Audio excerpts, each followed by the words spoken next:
তুমি এক কাজ করাও, আমার নাম্বার 2টা দাও, আর ফোন বন্ধ করে ঘুমাও, মহিলা মানুষ 2টা বাচ্চা লেগে থাকো। আমার ভাসুরের পাথরঘাটা এক ভাসুর আছে মাহবুব, এই হালাদার হেরে জানাইছি, জানানোর পর হেও বলে যে ও পাগল মানুষ, কোথায় কি করছে, তুমি ফোন বন্ধ করো, যাগো নাম্বার তো সেগুলো যোগাযোগ করবে।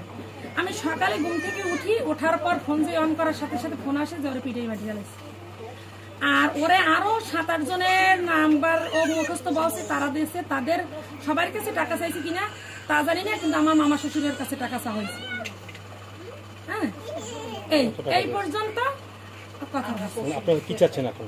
আমরা এই পাগল, এই আমার বড় ছেলে, এই ছোট, হ্যাঁ, এই 4 জন নিয়ে, এই 2 জন আর এই 4 জন নিয়ে আমি এই সংসারটা চালাই। ভাই আমি অনেক একটা সুখী ফ্যামিলি ছিল, আমার স্বামীর আদরের খুব পাইছিল।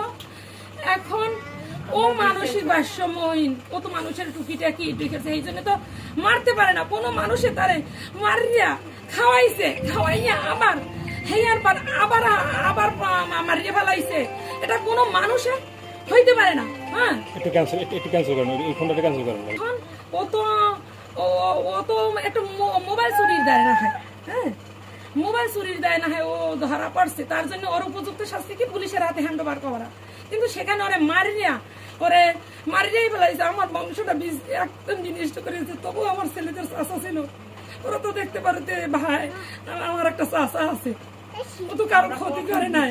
আমরা কঠিন বিচার চাই রে ভাই, আমরা কঠিন বিচার চাই যে এরকম পাগল কেন মারলো, কিসের জন্য মারলো।